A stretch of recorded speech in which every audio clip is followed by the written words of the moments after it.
Saludos, mi nombre es Juan Elías Vázquez, estudiante de UTESA, matrícula 118-1407, y hoy les estaré hablando sobre lo que es el oscilador de cristal.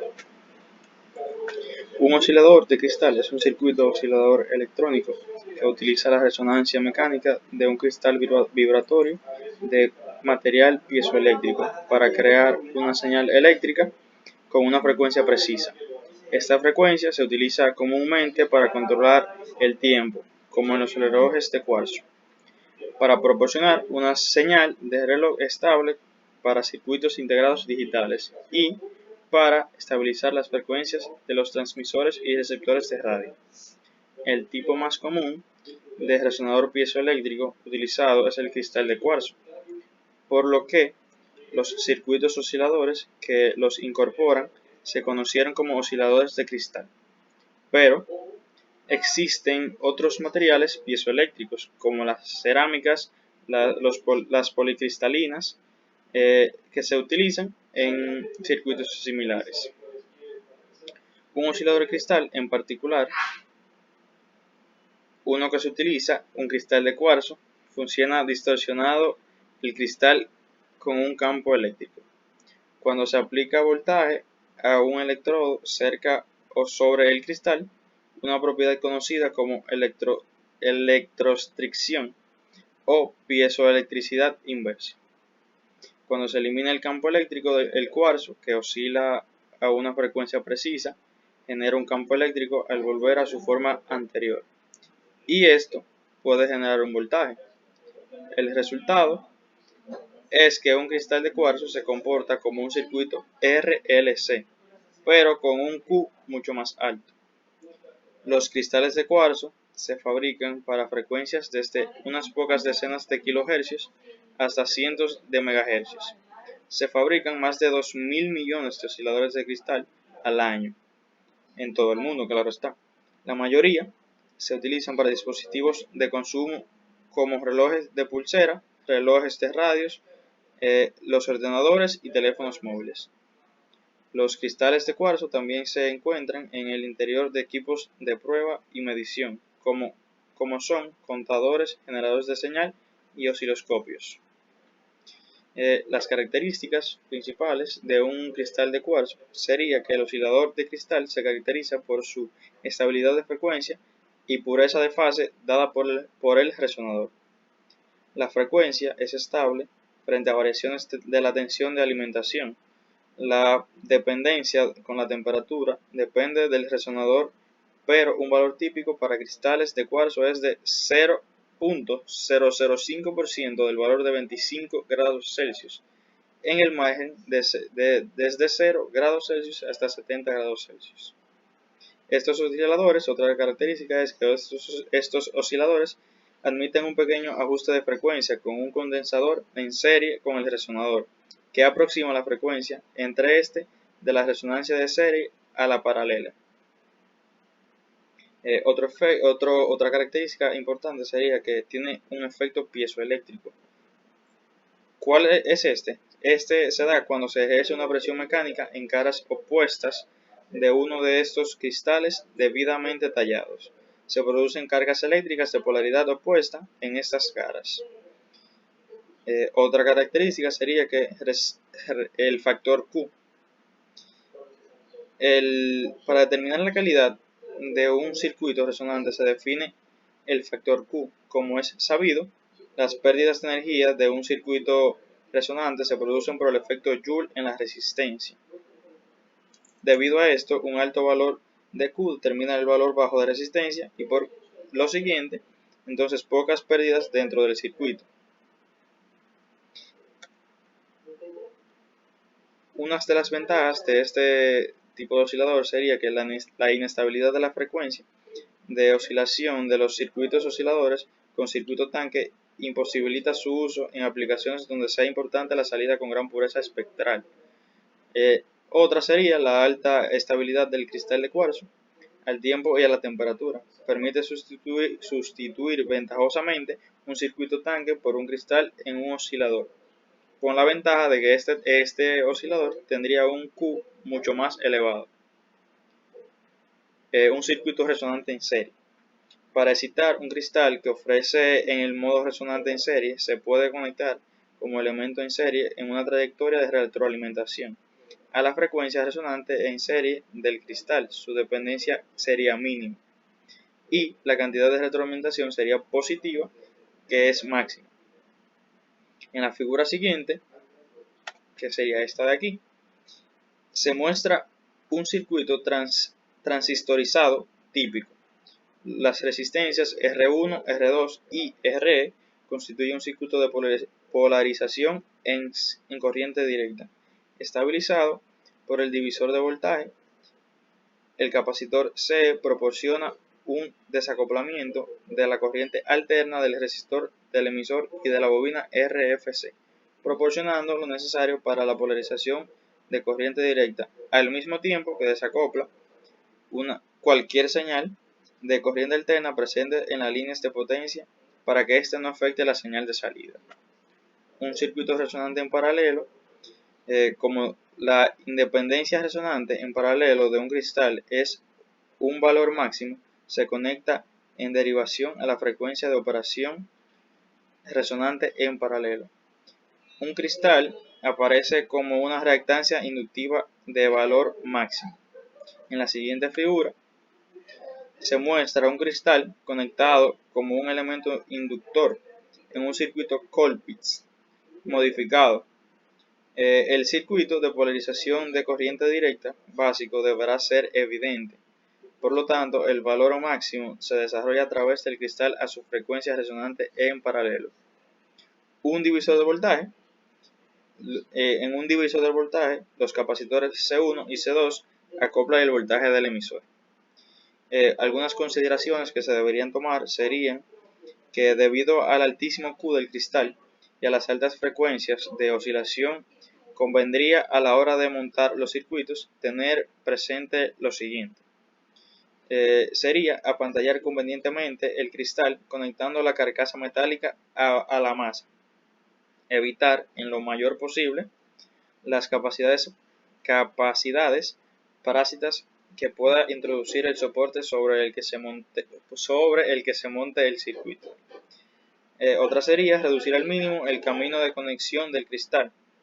Esto lo que quiere decir es que deberíamos conectar el cristal lo más cerca posible, evitando trayectos largos de conexión.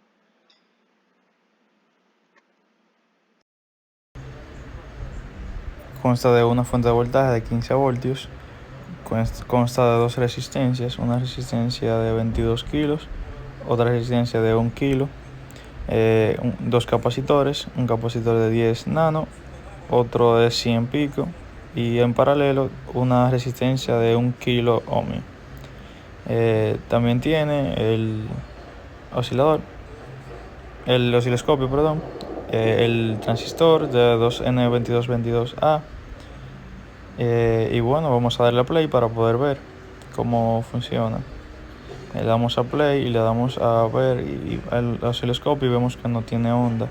Entonces procedemos a cerrar el switch del generador de función. Esto es para que pueda excitar el circuito primero y pueda empezar a verse la onda. Entonces vemos una onda muy distorsionada. Para proceder a verla más limpia, lo que tenemos que hacer es abrir este switch.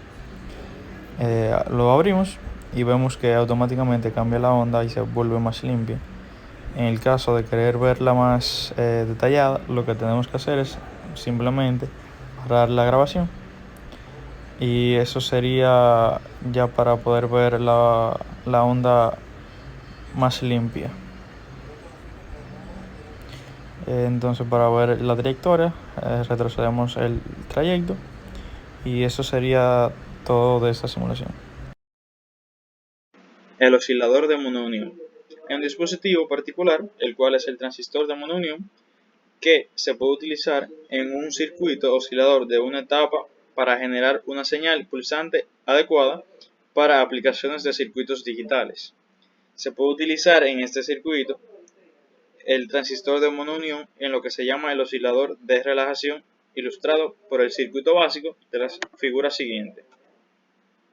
El resistor RT y el capacitor CT son los componentes temporizadores que establecen la velocidad de oscilación del circuito, lo que quiere decir que, dependiendo del valor que yo elija para estos componentes, me va a oscilar más rápido o más lento.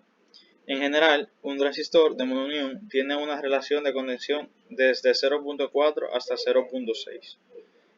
El capacitor se carga a través del resistor RT hacia el voltaje de alimentación VBB, en tanto el voltaje del capacitor VE se mantenga por debajo del voltaje de contención VP, establecido por el voltaje a través de V1 y V2.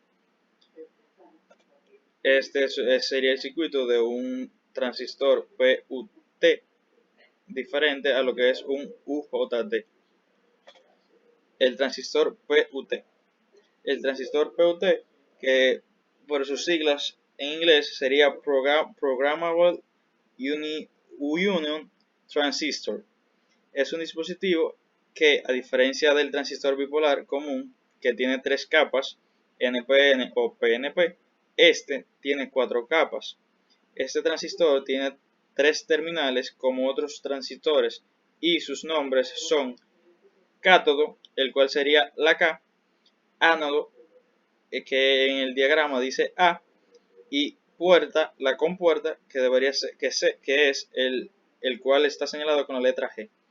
A diferencia del UJT, este transistor permite que se puedan controlar los valores de RBB y de BP, que en el UJT son fijos. Los parámetros de conducción del PUT son controlados por el terminal gate, G, que sería la puerta. Este transistor tiene 2 estados, uno de conducción, en donde hay corriente entre A y K, que sería el ánodo y el cátodo, y la caída de voltaje es pequeña. El otro, que sería el estado de corte, cuando la corriente del ánodo al cátodo es muy pequeña. Una observación sería que este transistor se polariza de la siguiente manera. La manera en que este funciona es que para que este pueda pasar el modo activo, desde el estado de corte, donde la corriente entre el ánodo y el cátodo es muy pequeña, hay que elevar el voltaje entre el ánodo y el cátodo hasta el valor de BP, dependiendo del valor del voltaje que haya en la puerta G. El transistor UJT. Transistor de unijuntura o unijunction transistor. Es un dispositivo con un funcionamiento diferente al de otros transistores. Es un dispositivo de disparo. Es un dispositivo que consiste de una sola unión PN, que es utilizado para hacer osciladores. Una observación muy importante es que este transistor, por más que parezca, no es un FET, aunque su gráfico se parezca bastante al gráfico de un FET, no lo es. Físicamente, el transistor consiste de una barra de material tipo N con conexiones eléctricas a sus dos extremos, B1 y B2, como se puede ver en la gráfica, y de conexión hecha con un conductor de aluminio E. En alguna parte a lo largo de la barra del material N, en el lugar de unión, el aluminio crea una región tipo P en la barra, formando así una unión PN. Como se dijo antes, este es un dispositivo de disparo. El disparo ocurre entre el emisor y la base 1, B1, y el voltaje al que ocurre ese disparo está dado por la fórmula de voltaje. BP es igual a 0.7 más N por el voltaje que haya entre B2 y B1, donde N es el dato que da el fabricante de activación y B1 y B2 el voltaje que hay entre B1 y B2, que sería el voltaje entre las dos bases. Una pequeña observación sería que el resultado de la fórmula es aproximado, porque el valor establecido en 0.7 puede variar desde 0.4 a 0.7 dependiendo el dispositivo y la temperatura de operación. Un pequeño ejemplo que se puede ver aquí de esto explicado anteriormente sería que, por ejemplo, en el ejemplo 1, un UJT de esta numeración, de este tipo, que es el 2N4870, tiene un N de 0.63 y un 24 voltios entre ambas bases. ¿Cuál sería el voltaje de disparo aproximado? Bueno, el voltaje de disparo aproximado, según la fórmula, sería BP más 0.7 igual a 0.7 más los datos anteriormente vistos, que sería un total de 15.8 voltios para que en estas circunstancias este transistor se active. Lo mismo pasaría en el ejemplo número 2.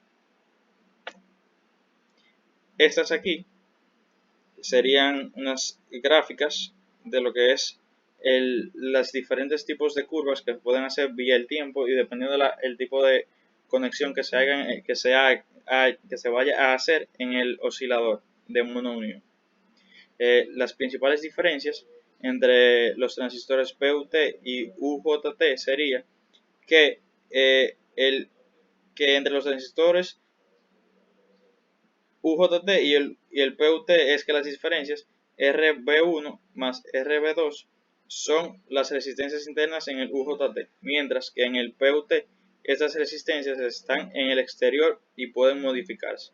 Aunque en el UJT y el PUT son similares, la corriente es más débil que en el UJT y la tensión mínima de funcionamiento es menor en el PUT. Este sería el ejemplo en multisim de lo que es el oscilador de monounión. Aquí podemos ver ya simulando, cambiamos la escala para poder ver la onda mejor, la paralizamos. Aquí podemos darle play, retroceder, ampliamos, podemos alejar, vemos que la onda está muy bien, que se ve todo excelente. Entonces ese sería un ejemplo bien rápido de lo que es el oscilador de monounión. Aquí podemos ver todo el circuito más detallado y eso sería todo.